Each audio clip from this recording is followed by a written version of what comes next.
बात कर लेते हैं अगली खबर, जहां पर जम्मू कश्मीर के अनंतनाग जिले के ही पहलगांव में आतंकियों ने 26 पर्यटकों की बेरहमी से जान ले ली है। इस अमानवीय हमले ने न सिर्फ पीड़ित परिवार को बल्कि पूरे देश को गहरे शोक में और आक्रोश में डुबो दिया है। इस हमले को लेकर ही देश के कोने कोने से प्रतिक्रिया आ रही हैं। लोग गुस्से में हैं, दुखी हैं और एकजुट हैं। इसी कड़ी में ही हरिद्वार में संतों ने नाराजगी जाहिर की है। नागा साधियों ने अपनी भारतीयों की आशयों का हिसाब लेने की बात कही है। वहीं साध्वी प्राची ने भी घोर निंदा की है। उन्होंने बता दिया है कि आज पूरा राष्ट्र एकजुट है। आतंक के खिलाफ ही अब आर पार की लड़ाई होगी। जो लोग इस विवरता के जिम्मेदार हैं वे ज्यादा दिनों तक बचेंगे नहीं, खात्मा होगा। पूरा देश क्षोभ में है, दुखी है, व्यथित है। और कानपुर की बिटिया ने बताया कि वहां 70 लोगों को गोलियों से भून डाला। जब उन्होंने हिंदू बताया, जो लोग कहते हैं कि ये शांति दूत है, शांति दूतों ने मेरा हृदय इतना द्रविण है कि शब्द नहीं है मेरे पास। मेरे जीवन के इतिहास में ऐसा दर्दनाक मजहब पूछकर, धर्म पूछकर जिस प्रकार से उन दरिंदों ने हत्या की है, मेरे पास कोई शब्द नहीं है कहने के लिए। परंतु ऐसे दुखद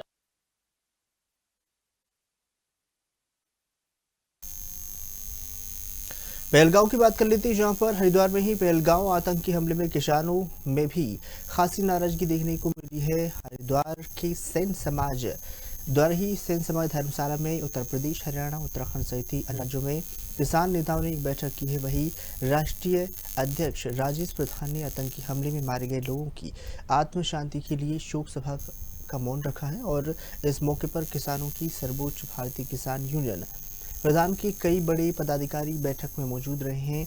सभी ने इस आतंकी हमले पर गहरा दुख जता दिया है और ईश्वर से उनके परिजनों को इस गहरे दुख को सहन करने की शक्ति दे दी है, प्रार्थना की है। उन्होंने भारत सरकार से मांग कर दी है कि हमले के आरोपी को जल्द से जल्द तलाश किया जाए और उसे खात्मा किया जाए।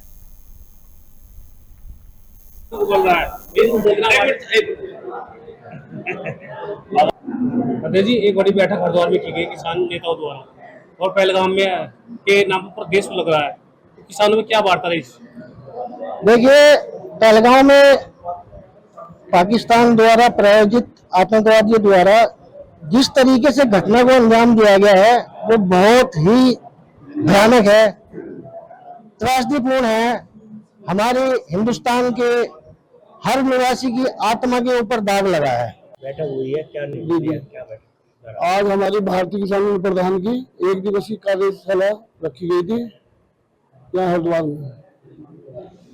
हमने सभी अपने जो आसपास के जिले के सभी कार्यकर्ता बुलाए हैं, संगठन पर चर्चा की गई है और संगठन विस्तार पर गहनता से चर्चा की गई। क्या निर्णय लिया गया? निर्णय लिया गया, कई मुद्दों पर निर्णय लिया गया। जो हमारे निष्क्रिय पदाधिकारी उनकी जो सक्रिय पदाधिकारी उन्हें लाया जाएगा। जी, जिस तरह से पहलगाम में घटना घटी, जी हरिद्वार में हमने जो प्रधान यूनियन की मीटिंग बुलाई है, इसी पहलगांव की उसको बुलाई है। जो इतनी घोर किया है उन्होंने कांड, हम उसकी घोर निंदा करते हैं। हम सरकार के साथ खड़े हैं, तन मन धन से, हर तरह से हम सरकार के साथ हैं। जैसा सरकार करना चाहे हम उसके साथ रहेंगे।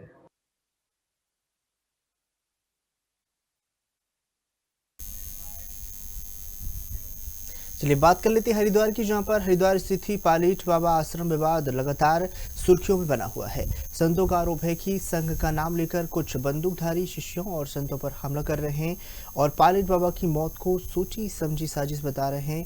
संतों का दावा है कि यह हत्या थी, ना कि स्वाभाविक मृत्यु। कांग्रेस छोड़कर ही बीजेपी में शामिल हुए कुछ लोग संघ में घुसकर ही माहौल बिगाड़ने की कोशिश कर रहे हैं। कई नामी संतों में अखाड़ों पर आरोप लगा रहे हैं, वे सरकार और संघ का दुरुपयोग कर रहे हैं। मामला अब सरकार और प्रशासन की भूमिका पर सवाल उठा रहे हैं।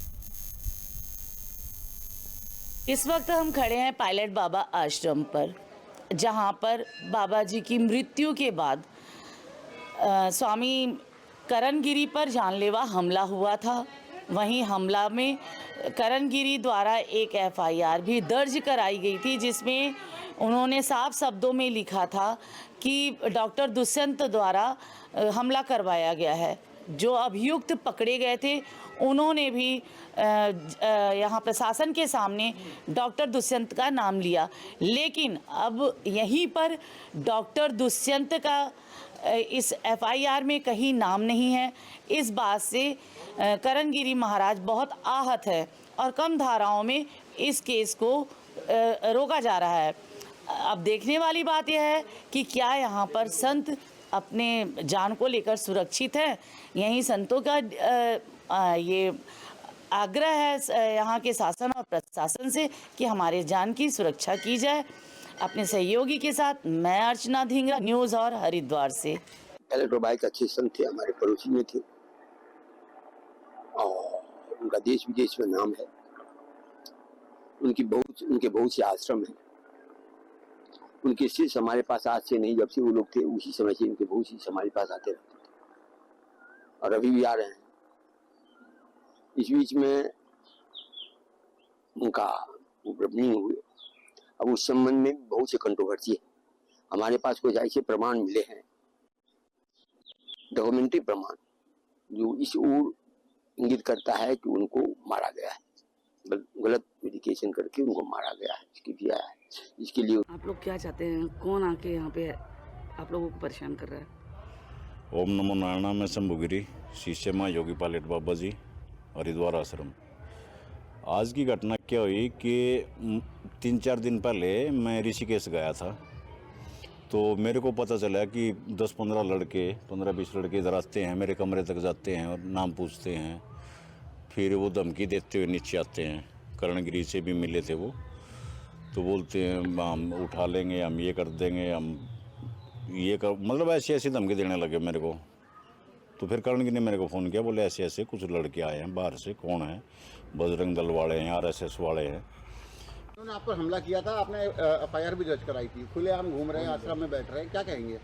देखो, ये हमारे लोकल एडमिनिस्ट्रेट और प्रशासन और जो शासन, इन लोगों की थोड़ा लूज बिहेवियर, इन लोगों की लूज कार्रवाई के कारण ये गुंडे तत्व के जो लोग हैं, इन लोगों की कॉन्फिडेंस लेवल हाई हो गए और हमारे अंदर जो गृहस्थी दुष्यंत कुमार, ये इस गुंडे तत्व को बढ़ावा देना, संतों को डराना, धमकाना, पिटवाना, इनके कारण ये सारे बाहरी जो गुंडे लोग हैं अंदर आने की साहस।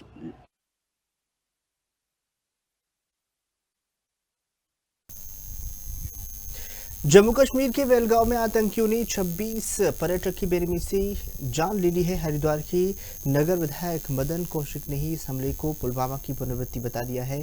कहा कि निर्देशों को पहचान कर गोली मारना बर्बरता है, सारी सीमाएं लांघ दी हैं। उन्होंने यह भी बता दिया है कि आज पूरा राष्ट्र एकजुट है, आतंक के खिलाफ अब आर पार की लड़ाई होगी। जो लोग इस बर्बरता के जिम्मेदार हैं वे ज़्यादा दिनों तक नहीं बच पाएंगे।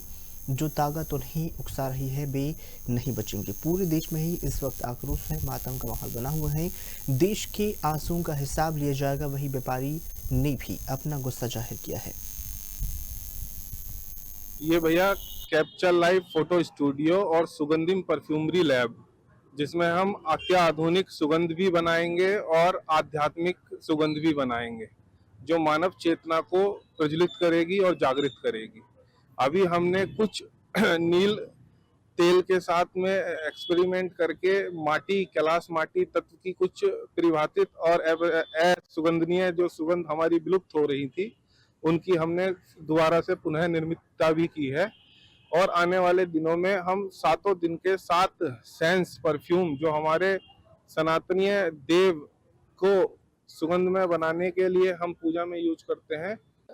गौरव भारद्वाज ने एक सुगंधिम करके परफ्यूम और फोटोग्राफी ऐसा करके एक प्रतिष्ठान शुरू किया है और मुझे बताया कि उत्तर प्रदेश में आपका बहुत अच्छा ये दोनों प्रोडक्ट बहुत ही अच्छी प्रकार से फोटोग्राफी का व्यवसाय और परफ्यूम का प्रोडक्ट अच्छा कर रहे हैं और भी अनेक प्रकार के। आज हरिद्वार में भी आपने अपने प्रतिष्ठान का शुभारंभ किया है। मैं गौरव जी को, उनकी पूरी टीम को बधाई देता हूं और अच्छे से आप इस व्यवसाय को आगे बढ़ाएं। आपको मेरी ओर से बहुत बहुत बधाई, शुभकामनाएं।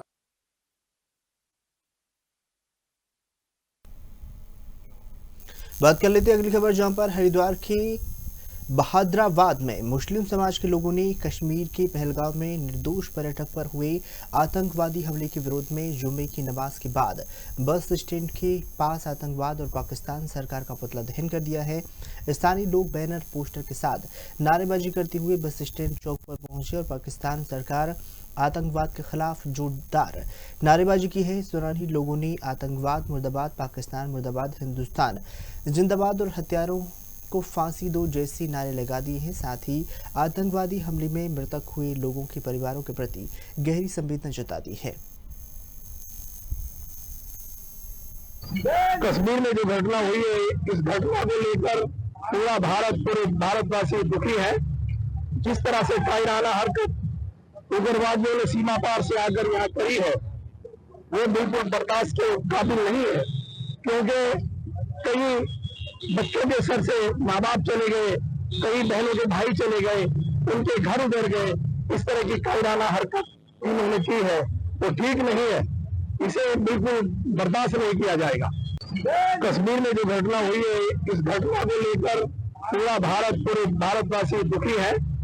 जिस तरह से कायराना हरकत उग्रवादियों ने सीमा पार से आकर यहाँ करी है, वो बिल्कुल बर्दाश्त के काबिल नहीं है, क्योंकि कई बच्चों के सर से माँ बाप चले गए, कई बहनों के भाई चले गए, उनके घर उधर गए। इस तरह की कायराना हरकत इन्होंने की है, वो ठीक नहीं है, इसे बिल्कुल बर्दाश्त नहीं किया जाएगा। कश्मीर में जो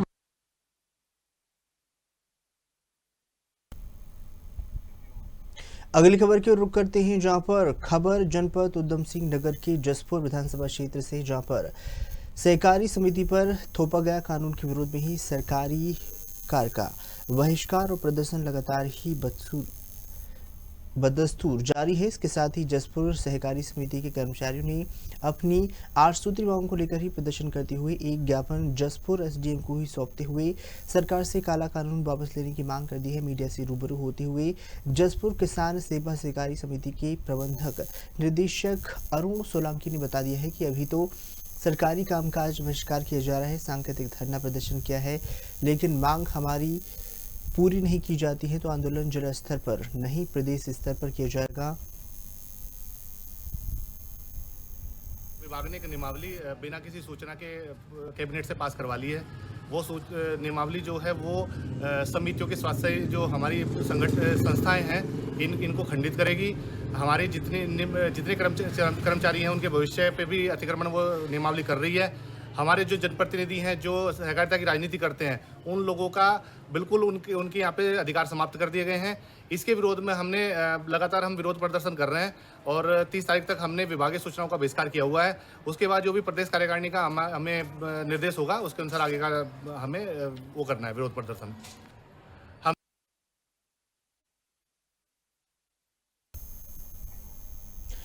नैनीताल में ही विभिन्न संगठन ने समान नागरिकता संहिता यानी यूसीसी के खिलाफ ही तल्लीताल दर्शन घर पर ही प्रदर्शन कर रैली निकाल दी है। उन्होंने इसे जन विरोधी, संविधान विरोधी, महिला और अल्पसंख्यक विरोधी बता दिया है। राज्य आंदोलनकारी पीसी तिवारी ने इसे भेदभावपूर्ण कानून करार देते हुए सरकार पर उत्तराखंड का प्रयोगशाला बनाने का आरोप लगा दिया है। प्रदर्शनकारियों ने ही राष्ट्रपति को ज्ञापन सौंप दिया है, जरूरत पड़ने पर कोर्ट जाने की चेतावनी दी है। अस्मिता की रक्षा के लिए उत्तराखंड की अवधारणा थी, हिमालयी राज्य की अवधारणा थी, विकास की अवधारणा थी, बराबरी की अवधारणा थी। उन सब को छोड़कर हमारी सरकारें ऐसे कानून ला रही हैं जो कानून समाज में विद्वेष फैला कर होते हैं और जिससे लोग का ध्यान बटे। आपकी जल, जंगल, जमीन, आपकी शिक्षा, स्वास्थ्य, तमाम चीजें ध्यान भटकाने के लिए सरकारें कानून ला रही हैं। जहां तक समान नागरिक संहिता का सवाल है, अगर ये सवाल है तो ये राष्ट्रीय महत्व का सवाल है। इस पर केंद्र सरकार को कानून लाना चाहिए। ये उत्तराखंड को एक विरोध भूमि बनाई जा रही है। कभी वहां पर हिंदू मुसलमानों के सवाल पर कुछ किया जाता है, और यहाँ पर जो है घृणा की राजनीति करी जा रही है, यहाँ पर देशी पहाड़ी के सवाल किए जा रहे हैं। इन सारे जो सवाल जो हमारे सामने आ रहे हैं, इन सवालों के पीछे केवल एक बात है कि उत्तराखंड राज्य की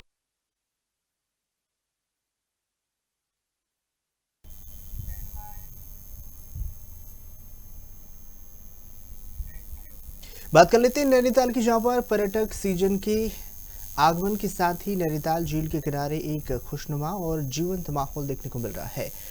रंगीन नावों का नज़ारा है, उन पर चल रही सजावट और मरम्मत के काम में झील के दृश्य को और भी ज़्यादा आकर्षित बना दिया है।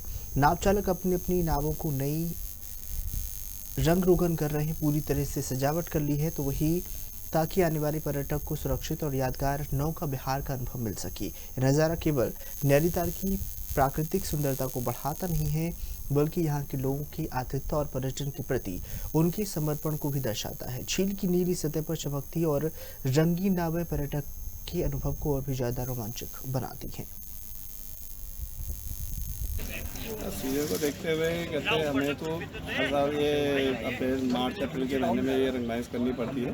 इसमें कहीं लीकेज ना हो, किसी कस्टमर को असुविधा ना हो, कुछ अनहोनी ना हो, इस चक्कर में हम लोग ये साल में 2 बार करते हैं। और इसमें लागत आई जाती है 6 से 7 हज़ार रुपये का, तो इसमें साल में 1 बार रंगमाइश करने में और इसमें आई जाता है। अच्छा, हमारी तरफ से तो यह बोर्डों को जो है मेंटेन करके रखना पड़ता है ताकि उनको भी बैठने की सुविधा मिले, अच्छे से मिले, लीकेज ना हो। और दूसरा ग्राउंड की तरफ से जो है जैकेटें मिली हैं, लाइफ सेविंग जैकेटें, ये है ठीक है।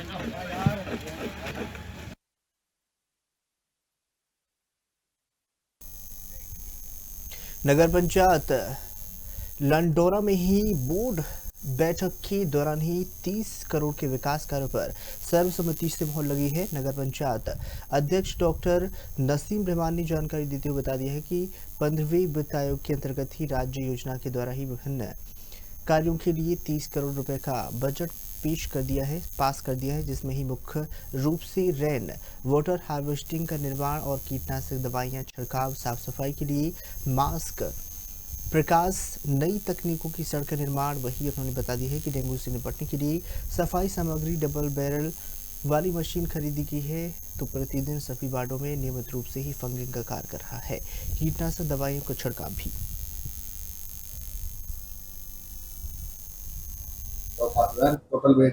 इसमें 30 करोड़ का बजट पास करा है हमने।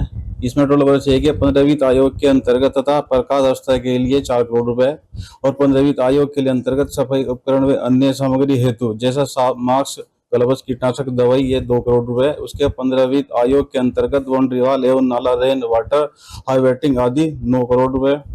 राज्य वित्त आयोग के अंतर्गत सड़क 9 लाख।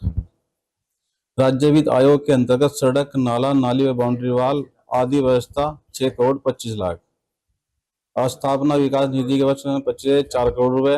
अन्य योजना के लिए 10 करोड़ रुपए। मेरे दूर नहीं रखा गया, एक्चुअली विधायक का एक प्रोग्राम था, उसमें थोड़े कंफ्यूज हो गए थे हम। उनका फोन आ गया था हमारे पास, 70 लाख का समथिंग था वो। कब से काम शुरू चल रहा है, उस पर 2 दिन हो लगे उसमें जी। बोर्ड की बैठक हुई। सबसे पहले इसमें हमारा जो बजट था, उसके लिए बैठक की गई थी और 30 करोड़ का हमारा बजट जो है पास किया गया है। विकास कार्य अभी अध्यक्ष जी ने बताया आपको, मई के महीने से विकास कार्य शुरू करा दिए जाएंगे। इसमें जो भी प्रस्ताव, क्योंकि मेन ये थी कि बजट की बैठक थी, लेकिन उसमें और भी 6 प्रस्ताव लगभग थे, तो सारे स्वीकृत किए गए हैं। अच्छा, मेरी नॉलेज में नहीं है। दूसरी बात, हाँ, दूसरी बात ये है, जो वाटर हार्वेस्टिंग का सिस्टम है, तो क्योंकि रेन वाटर हार्वेस्टिंग है ये, और जो भी हमारी नगर पंचायत की सीमा के अंतर्गत जो भी सरकारी बिल्डिंगें हैं, तो उनमें सब जगह छोटे छोटे वो बना करके कि जो बरसात का पानी हम इकट्ठा कर सकें और जमीन में उसको वो बना करके उसके ऊपर कार्य करें। तो ये पूरे लंडोरा में जितने भी अभी शुरुआती उसमें जो है उसकी DPR बनवाई जाएगी और उसके अनुरूप काम